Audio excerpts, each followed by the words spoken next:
Es para mí un gran gusto participar en este curso del Museo del Prado, presentando un tema verdaderamente interesante: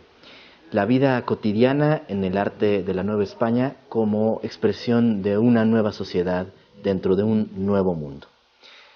Hablar de imágenes en la sociedad novohispana es un tema que nos llevaría muchísimo más tiempo del que disponemos en esta hora, porque la sociedad colonial fue una gran productora de imágenes. Las imágenes tuvieron un enorme valor, fueron un medio didáctico que permitió la incorporación de los habitantes de este continente a la sociedad que se construyó después de la conquista. Fueron discurso político, fueron discurso social, fueron expresión de identidades, una forma de representar las aspiraciones de esta sociedad y la forma en que se empezó a distinguir y a diferenciar de la matriz hispánica a la que perteneció durante 300 años. De manera que en esta ocasión he querido escoger algunas imágenes que nos permitan acercarnos a la cotidianidad de ese mundo y nos permitan también entender el valor y la función de la imagen misma como representación o muestra de una cierta imagen de la realidad, como una cierta composición de la realidad. Bien, quiero comenzar por esta imagen que, para quienes hayan quizás visitado en algún momento la Ciudad de México, les pueda representar un paisaje familiar. Lo que vemos aquí es una vista de la Plaza Mayor de México, lo que hoy llamamos el Zócalo, pintada por el artista novohispano Cristóbal de Villalpando hacia 1695. La vista magnífica que pinta Villalpando es una representación de aquello que los cronistas criollos, aquellos que escribieron describiendo la Ciudad de México, el reino de la Nueva España en aquella época, subrayaban como ejemplo de la grandeza de la Ciudad de México como corte imperial, como residencia del virrey representante del rey de España, como emporio a donde convergían todas las riquezas que eran producidas por este nuevo mundo y que tributaba a la monarquía de España. El artista Villalpando supo representar aquí además algunos de los hitos que eran constantemente subrayados en los relatos de los cronistas. Los grandes edificios como la catedral, centro de la vida religiosa, en un costado. Al fondo, el Palacio de los Virreyes, que en aquel momento estaba siendo reconstruido después de un tumulto, un levantamiento popular durante el cual había sido destruido en 1692. En el medio, la Gran Plaza, por supuesto, como centro generador de la traza urbana de la Ciudad de México, y en medio de ello pululan sus habitantes que se dedican a toda una serie de actividades. Por ejemplo, los intercambios de la vida comercial. En la esquina inferior derecha, por ejemplo, podemos ver el edificio del Parián, un mercado que se había construido recientemente para albergar los puestos de diferentes mercaderes, en el cual era posible encontrar productos de Europa, pero también de otras partes de América y por supuesto también del lejano oriente, de China, de Filipinas, de Japón, porque Nueva España era el emporio, como se decía, donde convergían las riquezas de muchos mundos. Esa riqueza de la Nueva España también se expresaba en la diversidad de gentes que la habitaban, de gentes o naciones que la habitaban. Si nos ponemos ahora a observar con cuidado la diversidad de personajes, la multitud de personajes que pueblan el cuadro, la vista de la Plaza Mayor de Villalpando, 1283, según un historiador que los contó meticulosamente, descubriremos toda clase de personas, toda clase de condiciones. No podemos menos que darnos cuenta que son perfectamente distinguibles, por una parte el caballero español y el caballero criollo, por otra el esclavo negro o mulato, por otra el indio noble o cacique, pero también el indio macehual o indio común. Es decir, no es posible confundirse, no es posible confundir al fraile con el clérigo secular, al seglar del religioso. Todos parecen representar de manera adecuada y justa la condición que tienen. Su atuendo, su apariencia, nos habla de una sociedad jerárquica y perfectamente ordenada. Un mosaico en el cual encontramos en medio, que aparece como para congregar a toda esta diversidad de condiciones, al virrey de la Nueva España, que se encuentra en la esquina inferior izquierda de la composición, entrando en la plaza, en su carruaje tirado por 6 mulas, y que lleva hacia sí la atención de todos los presentes que le muestran respeto y sumisión. Parecería pues que nos encontramos ante una sociedad perfectamente ordenada y estructurada, en donde todos saben dónde se encuentra la cúspide y en la cual todos encuentran de manera inmediata su lugar, sin plantearse siquiera la posibilidad de salir de él. De inmediato, aunque podemos apreciar la riqueza del retrato que nos ofrece Villalpando de la diversidad y grandiosidad de la Ciudad de México presentes en su Plaza Mayor, también nos damos cuenta de que hay un artificio, de que el artista, en buena medida, lo que nos ha representado aquí es ciertamente lo que hay, lo que existe, lo que contemplan sus ojos, pero también una aspiración, no tanto lo que es como lo que debería de ser. Muchas veces condicionado, como es en el caso de este cuadro, por la necesidad del patrocinador, de aquel que solicita y encarga la obra de arte. En este caso, con mucha probabilidad, se trata del virrey mismo, el conde de Galve, quien ciertamente debía de reconocer que su gobierno había sufrido un grave contratiempo en la forma del tumulto, pero que también estaba interesado en demostrar que ese orden perdido se había restablecido y que él era capaz, una vez más, de reconstruir la armonía en el conjunto social novohispano. De ahí que, efectivamente, el arte novohispano nos muestre esta tensión constante entre lo que es y lo que debe ser. Esta tensión constante entre una realidad y las aspiraciones de esa sociedad. La siguiente imagen que les quiero mostrar creo que puede servirnos también para entender esta contradicción, esta dificultad que nos aborda al entender el arte de la vida cotidiana.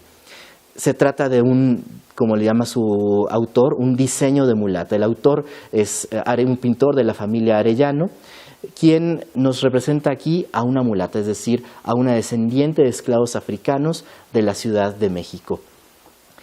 La sociedad novohispana era una sociedad jerárquica, igual que la sociedad hispana de la cual se había desprendido de su matriz hispánica. Sin embargo, era una sociedad jerárquica en un sentido diferente de las sociedades europeas. ¿Por qué? Porque existía en ella la diversidad de gentes y naciones que no existía en el viejo mundo. Había en ella una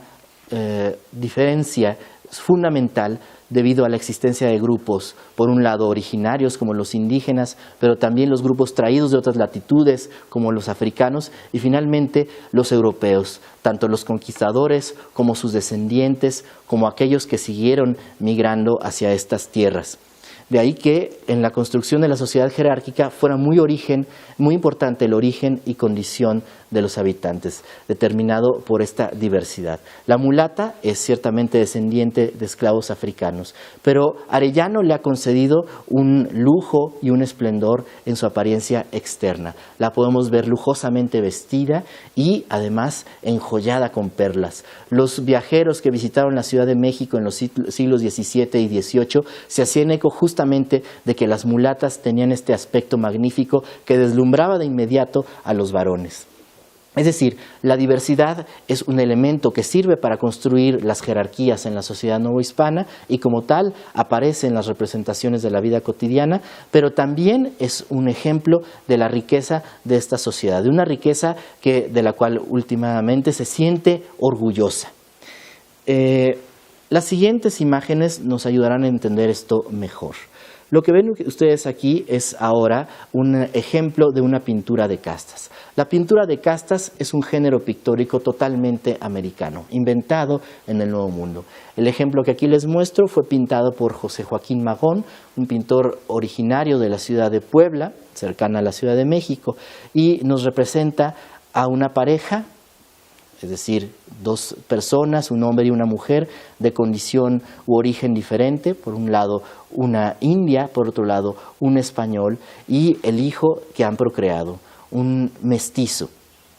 Ahora bien, nuestra comprensión de este tipo de obras ha sido distorsionada por la idea de raza que se impuso en la cultura occidental a partir del siglo XIX. En aquella época las diferencias entre estos grupos no se entendían en términos raciales derivados a partir, por ejemplo, de un fenotipo físico. La diferencia entre las naciones era ante todo una diferencia moral, y la Nueva España era una agregación de naciones diferentes, las naciones de origen africano, las naciones indígenas, incluso las naciones distintas que conformaban el mosaico de reinos de la península ibérica y que no perdían su especificidad y su identidad al formar el conjunto social novohispano. De ahí pues que, por ejemplo, en este caso, la imagen, aunque nos representa a dos personas de condición distinta, nos habla más bien de una asociación moral.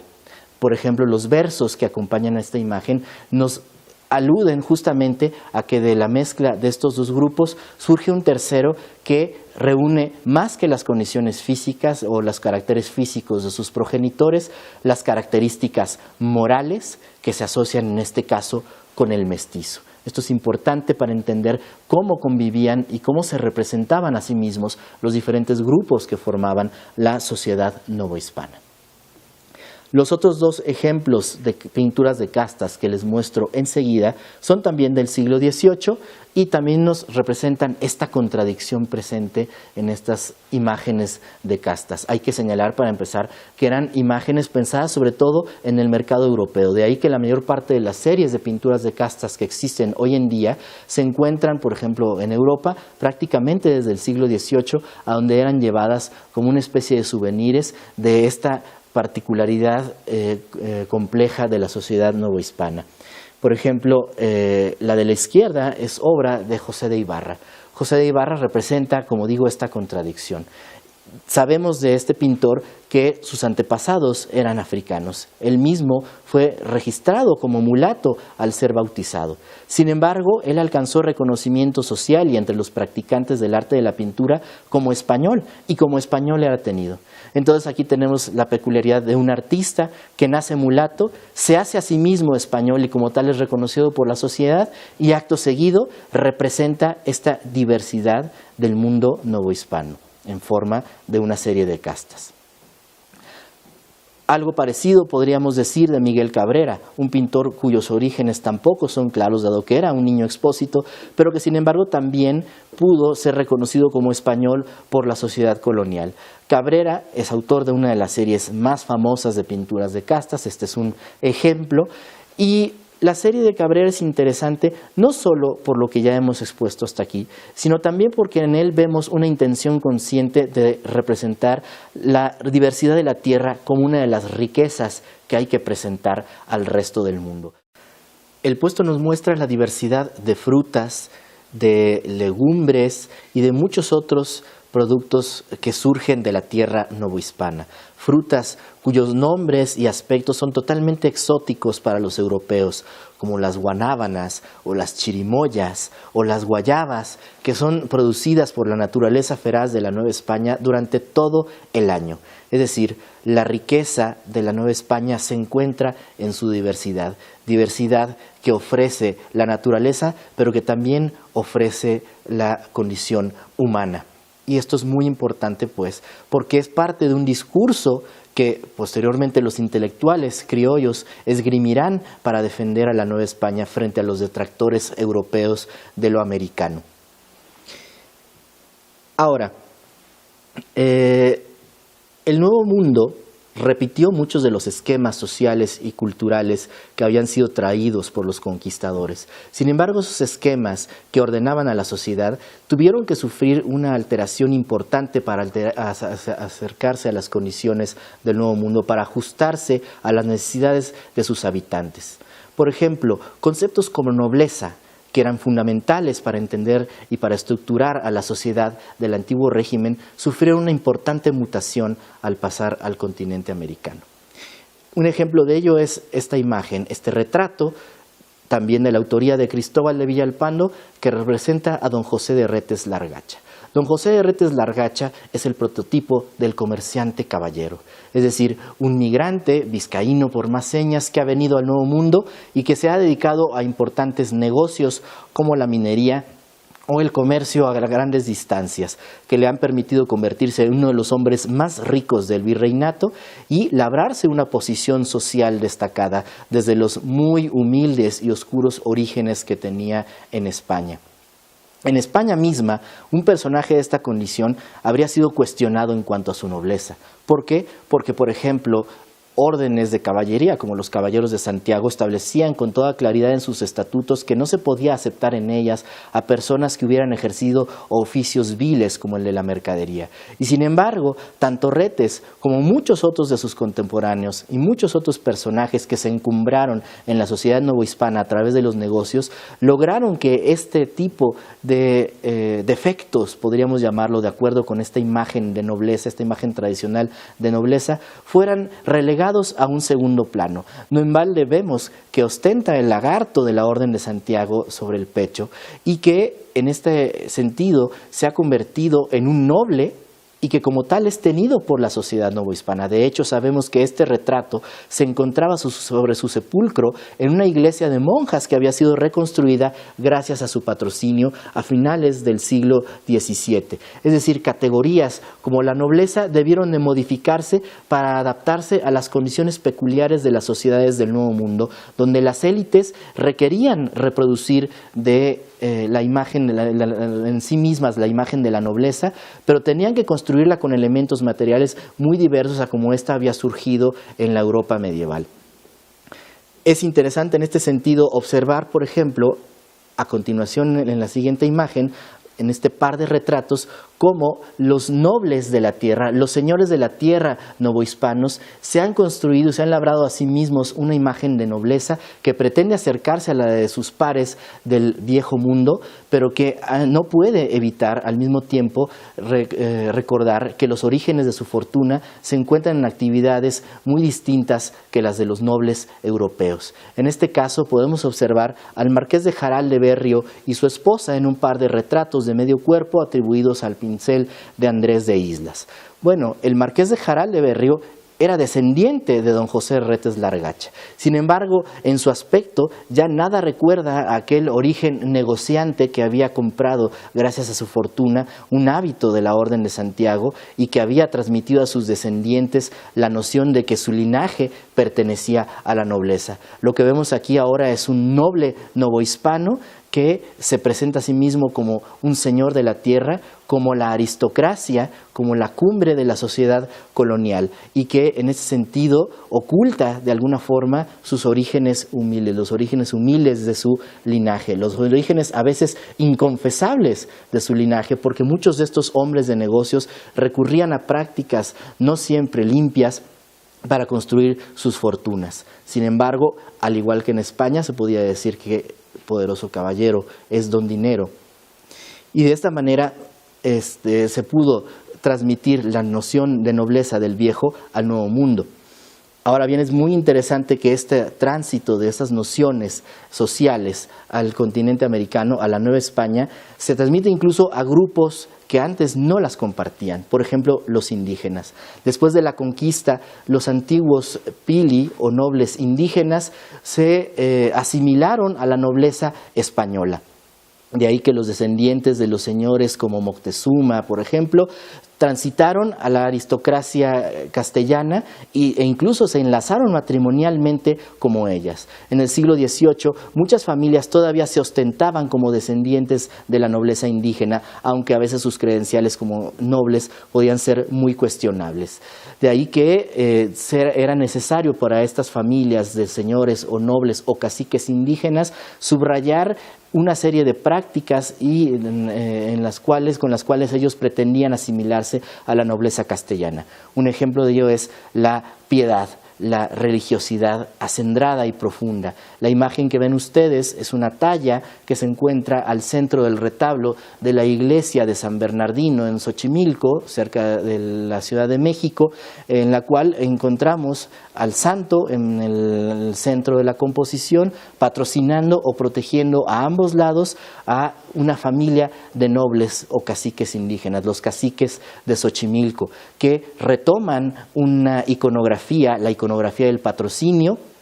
para subrayar públicamente su piedad, su religiosidad cristiana, que han dejado atrás el paganismo y la idolatría de sus antepasados, pero que han conservado la condición nobiliaria y que perseveran en ella a través del ejercicio de una profunda religiosidad católica. De ahí pues que a partir del siglo XVI y durante el resto de la época colonial encontramos una interesante iconografía que representa la cotidianidad de estos grupos de la nobleza indígena y sus aspiraciones sociales, como por ejemplo la siguiente imagen que nos muestra a una joven indígena, una india cacica, que se retrata con toda la magnificencia de sus galas, con perlas, con listones, con telas ricas, algunas de Oriente seguramente, en vísperas de su entrada al convento de indias cacicas de Corpus Christi, un convento de religiosas capuchinas que fue fundado en 1724 con el objeto específico de recibir a religiosas procedentes de familias de la nobleza indígena. Entonces tenemos aquí una imagen de las aspiraciones sociales de un grupo que pretende mantener su lugar especial frente al resto de la sociedad, frente a los indígenas que no comparten la condición nobiliaria, haciendo énfasis en la riqueza de su atavío, pero también en la profundidad de su piedad religiosa. Este asunto nos lleva, el asunto de la religiosidad, a otra característica de la sociedad colonial, otra característica que normaba la vida cotidiana y que tiene una expresión constante y muy, muy notoria en el arte. La sociedad novohispana se constituyó a lo largo del siglo XVI, es decir, al mismo tiempo que a raíz de la Reforma y el Concilio de Trento en Europa, la cristiandad se dividía en dos campos irreconciliables, dos campos en los cuales la sociedad se reconstruyó, ¿no?, moral e institucionalmente a partir de la asunción de los principios religiosos de las diferentes iglesias, de las iglesias reformadas por una parte y de la Iglesia católica por el otro. Es decir, la sociedad europea, como se ha estudiado por muchos historiadores, se confesionalizó. Y fue en ese sentido que se construyó la sociedad novohispana. Es decir, la sociedad novohispana surgió como una sociedad colonial desde un principio. Y esto hizo que la religiosidad, las instituciones religiosas, la moral construida a partir de la religión, permearan la vida de sus habitantes y fueran la mejor expresión de las instituciones, del orden y de la armonía social. La imagen que les muestro ahora se encuentra en una iglesia en un pueblo de Tlaxcala, un estado de México, que se encuentra a medio camino entre la ciudad de Puebla y la Ciudad de México. Y representa los sacramentos, es una alegoría de los 7 sacramentos, pero que fue pintada por encargo del cura de ese pueblo, un cura criollo, es decir, descendiente de españoles, pero que era el cura de un pueblo indígena en esa región de la Nueva España. Vemos pues que el cura ejerce su oficio sacramental en una serie de imágenes que representan los diferentes sacramentos que son administrados a los indígenas. En la sociedad confesional, los sacramentos eran los hitos que marcaban los diferentes momentos de la vida de las personas. La Iglesia buscaba controlar y regular el orden social a través de medios como el ejercicio y la administración de los sacramentos. Y esta imagen pues nos habla justamente de esta construcción confesional del orden novohispano que se impone a los indígenas, pero también a los demás grupos de la población.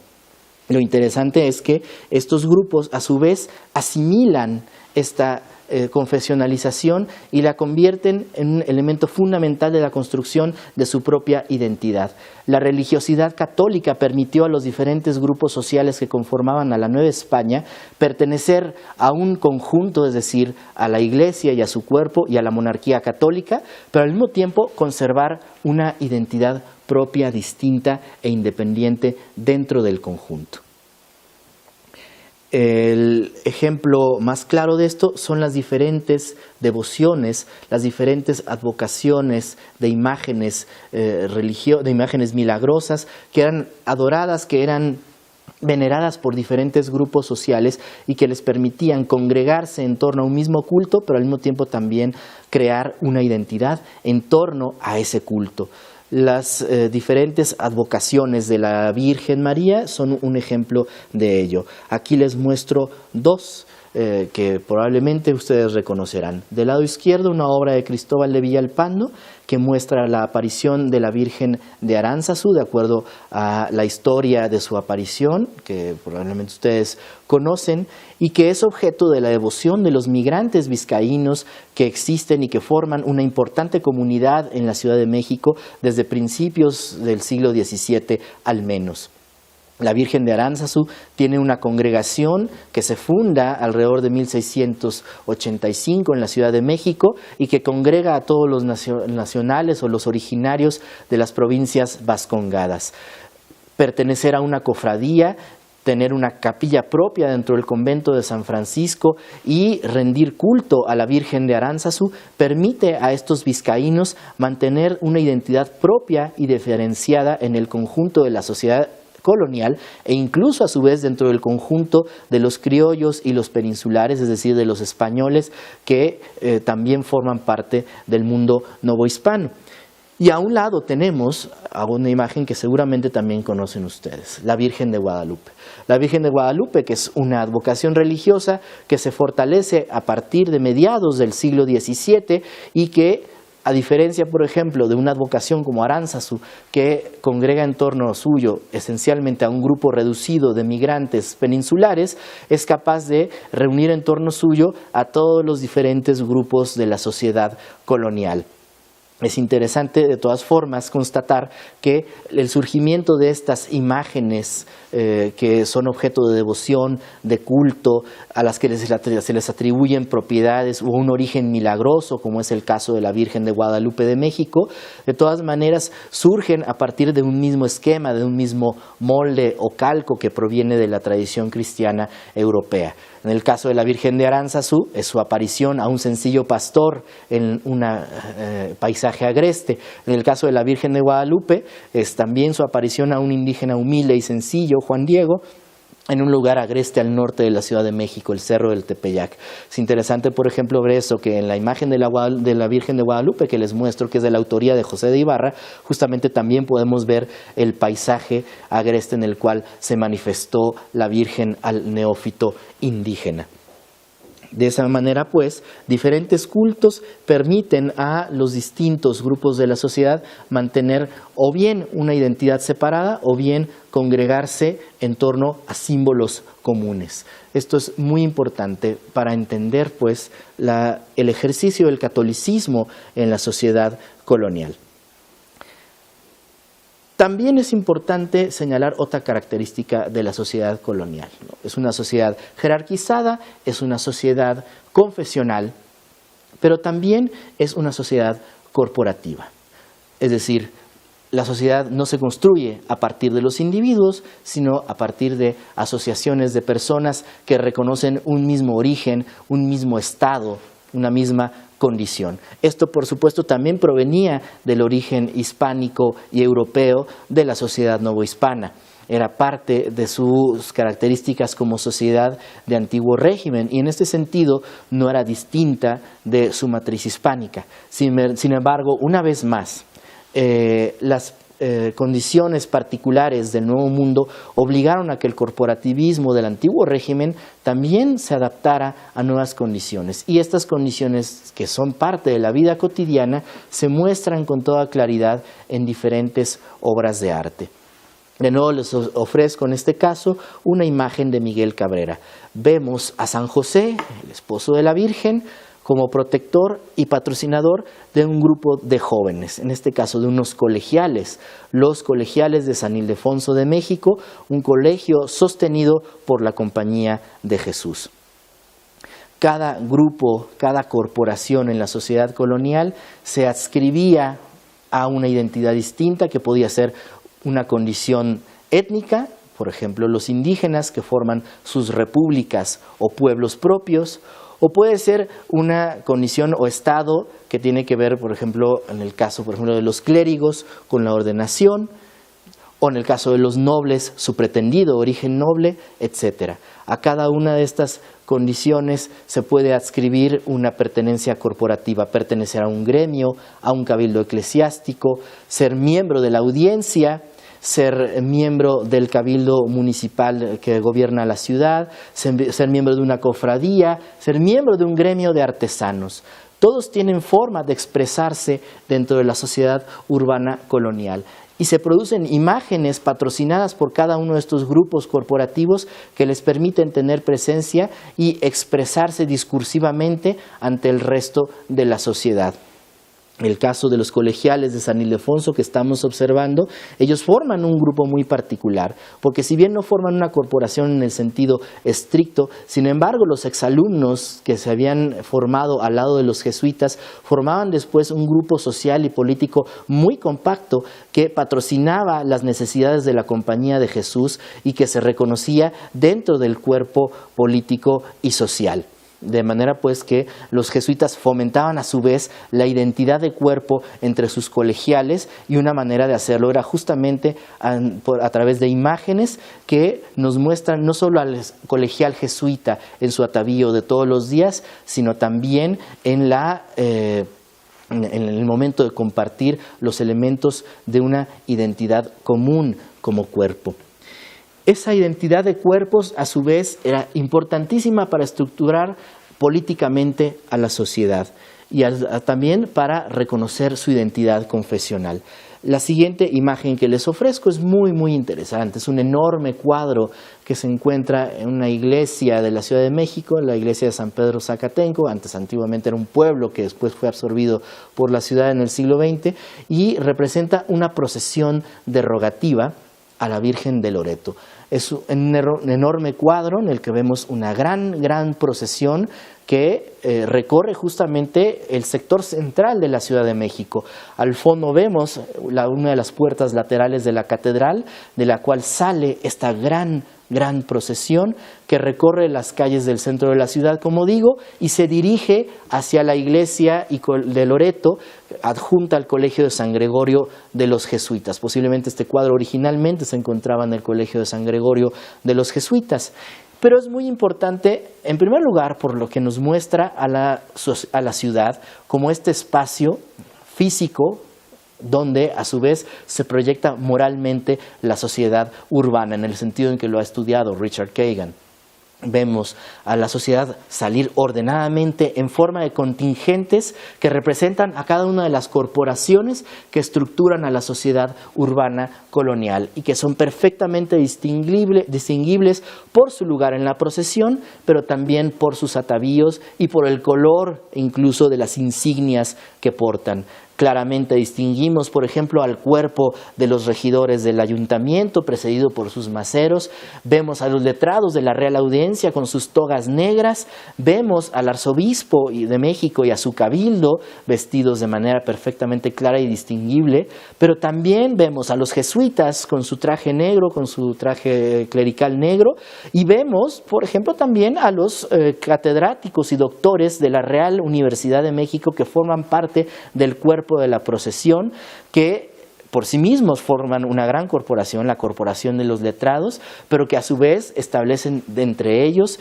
diferencias importantes, diferencias que tienen que ver con el color de sus musetas, pero también con el lugar que llevan en la procesión. Llamo la atención de ustedes hacia un curioso detalle, a la disputa de precedencia que se da entre diferentes catedráticos respecto del lugar que les toca en la procesión universitaria, de acuerdo con la facultad a la que pertenecen. De manera que aquí no solamente vemos una representación de la jerarquía social, sino también una forma visible de la estructuración política novohispana. La procesión, ya sea una procesión derogativa, como en este caso, en el caso de la Virgen de Loreto, a la que se saca para pedir que cese una epidemia de sarampión, como también la procesión de Corpus, son una alegorización del cuerpo político, muy semejante a como ocurría en la Europa y la España de la misma época. La sociedad, pues, se proyectaba sobre la ciudad y la ciudad era a su vez también una representación de la sociedad. La imagen que hemos visto aquí es una muestra clara de ello, ¿no? La sociedad transcurría, la vida cotidiana de la sociedad transcurría en ese marco, en ese ambiente y en esa proyección pública es que se desarrollaba la vida de los habitantes. Hago este énfasis en la proyección pública de la vida cotidiana porque recordemos que tanto en Europa en esa misma época como en el Nuevo Mundo, la vida privada tal como la conocemos aún no existe. Los ámbitos de lo privado, de lo individual, de lo particular, están apenas en construcción en el mundo occidental, en la Edad Moderna y particularmente solo hasta el siglo XVIII es que podemos empezar a distinguirlos, por ejemplo, en la creación de espacios diferenciados para las actividades cotidianas dentro de la casa.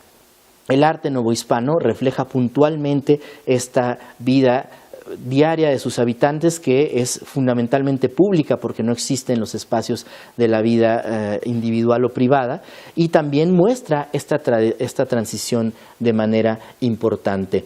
Por ejemplo, los cuadros de castas, una vez más, nos sirven en este caso para mostrarnos esta situación de transición. En este caso, obras como este cuadro de José de Páez nos muestra a una familia dentro de la lógica de las castas de la que hemos hablado anteriormente, llevando a cabo su vida diaria y al mismo tiempo también una actividad económica, la actividad productiva que les da sustento. El lugar en el que se encuentran, sin embargo, es un lugar que no podemos caracterizar como un espacio privado y familiar, ni tampoco como un espacio público. Es con mucha probabilidad una accesoria, es decir, un espacio habitacional que tiene salida a la calle, pero que es al mismo tiempo espacio de vivienda y también taller donde un artesano, como en este caso, realiza la actividad que le da sustento a su familia. Las puertas de este espacio están abiertas todo el día hacia la calle, y no hay una transición clara y no hay una distinción clara entre el ámbito donde la familia toma los alimentos, descansa por la noche y el espacio donde también esa misma familia realiza el trabajo cotidiano, ayuda al jefe de familia, produce aquello que les da el sustento. No encontramos pues una transición, una diferenciación entre los espacios de la vida familiar privada, del lugar donde la familia come, donde descansa, donde lleva a cabo su vida familiar, los espacios donde llevan a cabo las actividades productivas que les dan sustento y la calle. Cualquiera puede pasar por un lado de esta accesoria y ver lo que ocurre en el interior. No hay pues una noción de lo privado en esta vida cotidiana. ¿Cómo es pues que se empieza a introducir la noción de lo privado en la vida familiar en el mundo novohispano?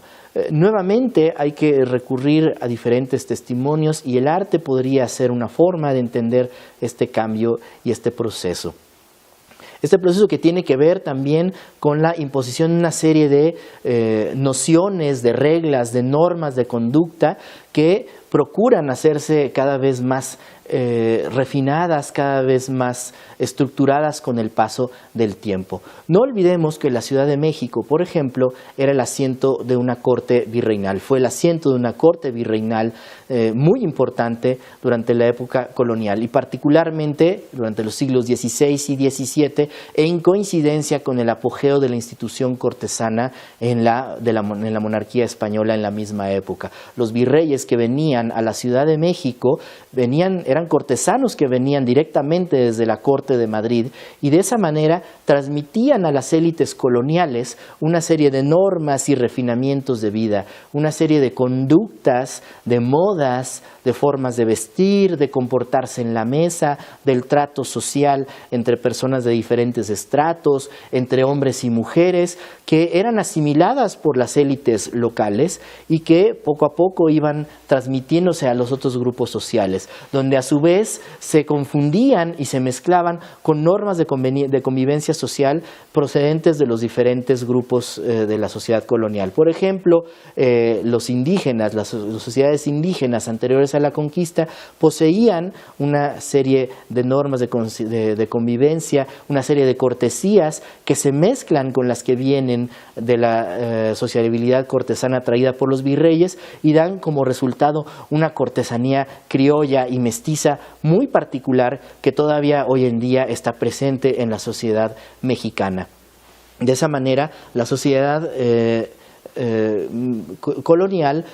empieza a asimilar la noción de espacios especiales para la vida privada y para las actividades familiares a partir muy probablemente de la introducción de la vida y de las normas de la vida cortesana. La imagen que les muestro en este caso justamente muestra la vida de la corte. Se trata de un virrey cuya identificación es muy difícil, pero que podemos suponer se trata de uno de los virreyes de finales del siglo XVII, que en compañía de su esposa, la virreina, acude a la visita de Iztacalco, un paseo público en torno a un canal y una serie de huertas que se encontraban en las afueras de la Ciudad de México y que atraían a todos los grupos sociales. Es un lugar de convivencia pública, es un lugar también para mostrar las diferencias, para mostrar la riqueza de la tierra en esas diferencias, pero es un lugar también donde se aprenden esas diferencias sociales. Porque aunque Iztacalco es un paseo público, también es el lugar donde los potentados de la Ciudad de México ofrecen fiestas privadas al virrey y a su esposa y a sus cortesanos. De esa manera se empieza a introducir la noción de espacios separados donde se realizan actividades especiales, actividades que pueden ir desde una comida hasta un festejo con música y con baile como un sarao. De esa manera, en la Ciudad de México y en otras ciudades novohispanas se van introduciendo estos espacios especiales para actividades que tienen que ver con una regulación privada de la vida cotidiana. De esa manera, la siguiente vista que los ofrezco es justamente, la siguiente imagen que los ofrezco es un sarao. Un sarao que posiblemente se lleva a cabo en una casa de las afueras de la Ciudad de México, en alguna de las huertas de San Cosme o de Coyoacán, que eran sitios donde los miembros de las familias más ricas de la ciudad poseían grandes casas de campo con extensos huertos, a donde invitaban a sus familiares y amigos a celebraciones privadas de carácter campestre. La celebración que vemos en este sarao es muy interesante porque refleja el ingreso en la mentalidad colonial de una serie de aspiraciones que tienen que ver también con el cambio de la cultura europea en el siglo XVIII. Una cultura que trasciende los claroscuros del barroco y que ahora se preocupa por la alegría de vivir, por la felicidad en el presente y no en el más allá de la época del rococó en Europa, que se hace presente también en la sociedad colonial novohispana. Los personajes que vemos en esta imagen no se preocupan, al menos en este momento, en esta ocasión, por el más allá. Por el contrario, los vemos divertidos en una serie de actividades profanas, en una serie de actividades absolutamente lúdicas, como el baile, como la música, como la convivencia entre los sexos, que poco tiene que ver con los temores del más allá. Esta, insisto, tiene mucho que ver con nociones que se difunden en la Europa ilustrada y que también están presentes desde la primera mitad del siglo XVIII en el mundo novohispano. De manera que en esta representación de un espacio que cada vez se hace más privado, que cada vez más se remite a una serie de normas que pertenecen solo a ciertos grupos que a su vez las han definido como guía de su vida familiar y de su vida pública, es que la noción de lo privado se va introduciendo en la sociedad colonial y esto a su vez se va mostrando en el arte. La vida pues se va haciendo cada vez más imperceptiblemente, pero cada vez más rápidamente, una vida burguesa, una vida más cercana a lo que entendemos nosotros como vida privada. De manera que con esta imagen yo quiero concluir este recorrido a través de la época colonial, a través de los ámbitos de la vida cotidiana y al mismo tiempo también mostrarles de alguna forma lo más didáctica posible la manera en que una sociedad nueva surgió en un nuevo mundo y ese nuevo mundo a su vez produjo un arte muy rico, muy diverso y digno de estudiarse desde las más diferentes perspectivas. Muchas gracias.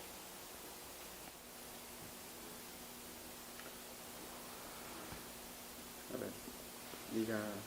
palabras.